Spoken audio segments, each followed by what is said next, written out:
అందరికీ నమస్తే. Welcome to news 360 special డ్రైవ్కి స్వాగతం. ఈరోజు కాంగ్రెస్ ప్రభుత్వం అధికారంలోకి వచ్చి రేపటితో 9 నెలలు ముగిసి 10వ నెలలోకి అడుగు పెడుతుంది. ఇచ్చిన గ్యారంటీలు అమలు చేయలేక 6 నెలల్లో ప్రభుత్వం పడిపోతుంది.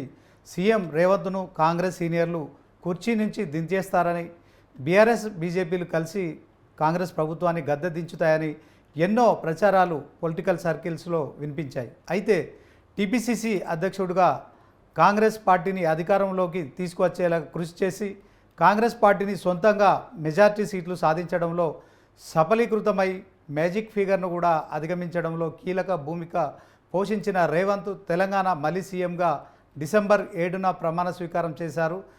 ప్రజా ప్రభుత్వం ప్రమాణ స్వీకారం అని ఒక కొత్త ట్యాగ్ లైన్తో ఎల్బీ స్టేడియంలో ప్రమాణ స్వీకారం అయితే చేశారు. తనతో పాటు కాంగ్రెస్లో సీనియర్లకు కూడా సముచిత స్థానం ఇస్తూ కేబినెట్లో మంత్రులుగా అదే రోజు ప్రమాణ స్వీకారం కూడా చేయించారు. ఆ రోజు వేదికపై నుంచి కూడా సీఎంగా రేవంత్ రెడ్డి 100 రోజుల్లో 6 గ్యారెంటీల అమలుపై కాంగ్రెస్ కట్టుబడి ఉందని స్పష్టం చేశారు.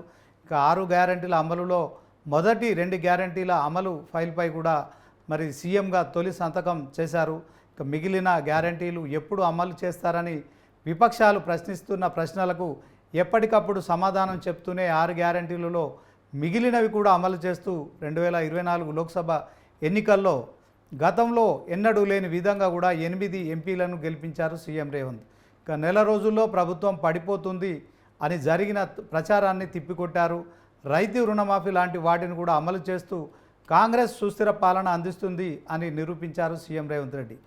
పాలకులు మారినా ప్రభుత్వాలు మారినా ఎన్నో ఏళ్లుగా కబ్జాలకు గురైన చెరువులు, కుంటాలు, నాలాలు సంరక్షణ కూడా శ్రీకారం చుట్టారు.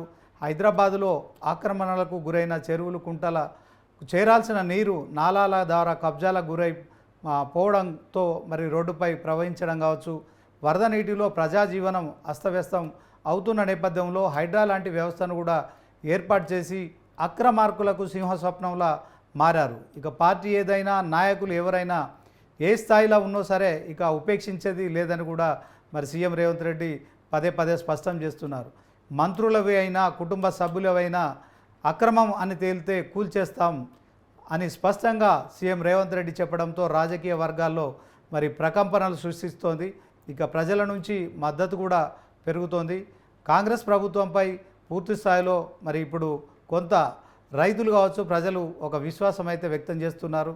దీంట్లో 9 నెలల కాంగ్రెస్ పాలనపై ఈరోజు స్పెషల్ డ్రైవ్ మనం చేస్తున్నాము. దీంట్లో ముందుగా మా బీఆర్ఎస్ పార్టీకి సంబంధించిన బీట్ రిపోర్ట్ బ్రహ్మాజీ ఈ విషయంపై మరింత సమాచారం అందిస్తారు. కాంగ్రెస్ పార్టీ అధికారంలోకి వచ్చి 9 నెలలు పూర్తయింది. 10 నెలలకు అడుగుపెట్టింది. మరో 2 నెలల తర్వాత సంవత్సర కాలం పూర్తి చేసుకోబోతుంది. ఈ తరుణంలో కాంగ్రెస్ ప్రభుత్వం పైన ఇప్పటికే బీఆర్ఎస్ పార్టీ ఎన్నో రకాల విమర్శలు చేస్తూ వచ్చింది. ప్రభుత్వం ఏర్పడిన నెల రోజుల్లోపే కౌంటర్ అటాక్ కూడా స్టార్ట్ చేసింది. ఏదైతే ప్రభుత్వం ఇచ్చినటువంటి కాంగ్రెస్ పార్టీ చెప్పిన మేనిఫెస్టోలో 6 గ్యారెంటీలకు అదనంగా మొత్తం 420 గ్యారెంటీస్ అంటూ కూడా మొత్తం వివరాలన్నీ ఎస్టాబ్లిష్ చేసే పరిస్థితి వచ్చింది. కేవలం 6 గ్యారెంటీలే కాదు, 420 హామీలు ఇచ్చింది. 420 హామీలు కూడా అమలు చేయాలి. అయితే ప్రభుత్వం వచ్చిన మొదటి రోజే ఏదైతే మహిళలకు ఉచిత బస్సు ప్రయాణాన్ని ప్రారంభించింది, దాని మీద కూడా బీఆర్ఎస్ పార్టీ కొన్ని రకాల విమర్శలు చేసింది. ఎందుకంటే దీనివల్ల ఆటో డ్రైవర్లు అందరూ కూడా ఉపాధి కోల్పోతున్నారు, వాళ్ళు కూడా దారి చూపించాలంటూ, అంటే మహిళలకు ఉచిత బస్సు ప్రయాణాన్ని ఇవ్వడం ఎటువంటి అభ్యంతరం లేకపోయినప్పటికీ కూడా దీనివల్ల ఆటో డ్రైవర్లకు చాలా వరకు ఇబ్బందులు వస్తున్నాయంటూ కూడా అక్కడి నుంచి మొదట ప్రయత్నాలు ప్రారంభించింది. ఆ తర్వాత రైతు రుణమాఫీ కావచ్చు, రైతు భరోసా కావచ్చు, గ్రూప్ పరీక్షలకు సంబంధించినటువంటి అంశాలు కావచ్చు, ఇతర అంశాలు ఏవైతే ఉన్నాయో వాటన్నిటి మీద కూడా ఒక్కొక్క చోట ఒక రకంగా ప్రతిసారి విమర్శలు చేసుకుంటూ వచ్చింది.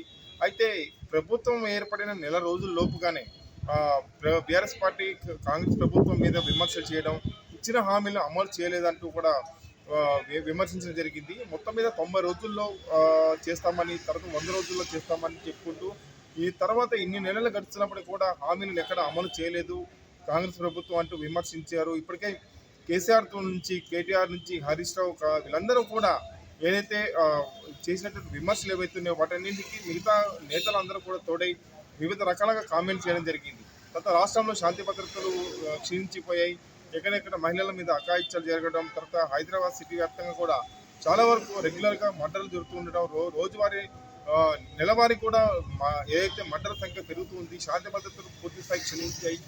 హోంమంత్రి లేకపోవడమే ప్రధానంగా దీని సమస్య అంటూ కూడా విమర్శలకు వచ్చాయి. తర్వాత ఆ మధ్య కాలంలోనే చూసుకుంటే కృష్ణా రివర్ మేనేజ్మెంట్ బోర్డు సంబంధించి కేఆర్ఎంబి సంబంధించినటువంటి అంశం కూడా ఏదైతే నీటి విడుదలకు ఏపీకి విడుదల చేసేందుకు కూడా తెలంగాణ ప్రభుత్వం కాంగ్రెస్ ప్రభుత్వం రెడీ అయిందంటూ కూడా గతంలో నల్గొండలో కూడా కేసీఆర్ ఆధ్వర్యంలో భారీ బహిరంగ సభ జరగడం జరిగింది. తర్వాత జరిగినటువంటి లోక్సభ ఎన్నికల్లో బీఆర్ఎస్ పార్టీ ఒక్క సీటు కూడా గెలుచుకోకపోవడంతో ఇక బీఆర్ఎస్ పార్టీ అర్థమైపోతున్న తరుణంలో అదే సందర్భంగా బీఆర్ఎస్ పార్టీకి సంబంధించినటువంటి ఎమ్మెల్యేలు 10 మంది ఎమ్మెల్యేలు 6 ఎమ్మెల్సీలు కూడా కాంగ్రెస్ పార్టీలోకి చేరడం, దీంతో బీఆర్ఎస్ పార్టీ దాదాపు కనుమరుగైపోతుందని కూడా కాంగ్రెస్ పార్టీ నేతలు చెప్తూ వస్తున్నారు. అయితే ఈ సందర్భంగా జరిగినటువంటి రాజకీయ పరిణామాల నేపథ్యంలో కావచ్చు, ఏదైనా కాదు, ఆ ఎమ్మెల్యేల వలసలు అనేది కొంతవరకు బీఆర్ఎస్ పార్టీలోకి తగ్గాయి. తర్వాత అసలు బీఆర్ఎస్ పార్టీ నుంచి వలసలు కూడా వచ్చే క్రమం ఇంకా ఉంది అని మాత్రం కాంగ్రెస్ పార్టీ నేతలు చెప్తున్నారు. అయితే ఎటువంటి వలసలు ఉండవు, పోయిన వాళ్ళే మళ్ళీ వెనక్కి వచ్చేందుకు సిద్ధమవుతున్నారు, కానీ తాము తీసుకోవడానికి సిద్ధంగా లేమని బీఆర్ఎస్ పార్టీ నేతలు చెప్తున్నారు. అయితే ఇదే సందర్భంగా మధ్యలో లోక్సభ ఎన్నికల సమయంలో ఎమ్మెల్సీ కవిత అరెస్ట్ కావడం అనేది రాజకీయ వర్గాల్లో చర్చనీయాంశమైంది. తర్వాత 164 రోజుల తర్వాత ఆమె ఏదైతే బయటకు రావడంతో కొంతవరకు కేసీఆర్లో జోష్ వచ్చింది. ఈ నెల 11వ తేదీన తెలంగాణ భవన్లో కూడా ప్రత్యేకంగా సమావేశం నిర్వహించబోతున్నారు పార్టీ నేతలతో. ఈ వరుసగా చూసుకుంటే ప్రధానంగా కాంగ్రెస్ ప్రభుత్వం ఏర్పడిన నెల రోజుల లోపు నుంచే ప్రభుత్వం మీద విమర్శలు చేస్తూ వస్తుంది. ఎప్పటికప్పుడు కూడా కొన్ని సందర్భాల్లో అయితే కొన్ని కీలకమైన వ్యాఖ్యలు చేసింది. ఈ ప్రభుత్వం ఎంతో కాలం ఉంటుందని చెప్పడం జరిగింది. అంటే ఇది కూడా రాజకీయంగా దుమారాన్ని లేగింది. ఏదైతే ప్రభుత్వాన్ని కూల్చివేస్తామని బీఆర్ఎస్ పార్టీ నేతలు చెప్తున్నారు కాబట్టి మేము బీఆర్ఎస్ పార్టీ నుంచి వచ్చినటువంటి ఎమ్మెల్యేలు చేసుకుంటున్నాం, ప్రభుత్వం విధానాలు నచ్చే కాంగ్రెస్ పార్టీలో చేరుతున్నారనేది కూడా కాంగ్రెస్ పెద్దలు చెప్తూ వస్తున్నారు. సో ఈ రకంగా చూసుకుంటే 9 నెలల కాలంలో కాంగ్రెస్ పార్టీ అద్భుతాలు చేసామో అని కాంగ్రెస్ ప్రభుత్వం మంచి స్కీములు తీసుకురావడంతో పాటు రుణమాఫీని అమలు చేశామంటూ కూడా చెప్తే, ఇక బీఆర్ఎస్ పార్టీ ఇవన్నీ ఉత్తదే ఎక్కడ కూడా ఏ ఒక్క హామీని పూర్తి స్థాయిలో నెరవేర్చలేదు అంటూ కూడా ఇటీవల రుణమాఫీ సంబంధించిన అంశం పైన కేటీఆర్ వాళ్ళందరూ కూడా ధర్నా నిర్వహించారు. ఇక హరీష్ రావు కొంతవరకు అగ్రెసివ్గా పోతూ ఆయన కూడా కామెంట్స్ చేస్తూ ఉన్నారు. మొత్తం ఓవరాల్ చూసుకుంటే 9 నెలల కాంగ్రెస్ ప్రభుత్వంలో రాష్ట్రంలో మార్పు చాలా వరకు కల్పించింది.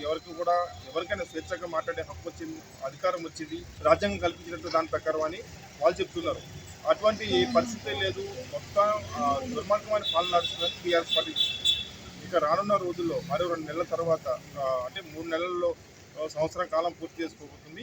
ఈ నెలలో తర్వాత ఇంకా 4 ఏళ్లలో కాంగ్రెస్ ప్రభుత్వం చేపట్టే కార్యక్రమాలు, బీఆర్ఎస్ చేపట్టే కార్యక్రమాలు ఎట్లా ఉండబోతున్నాయి వేచి చూడాలి. నోటీస్ 3.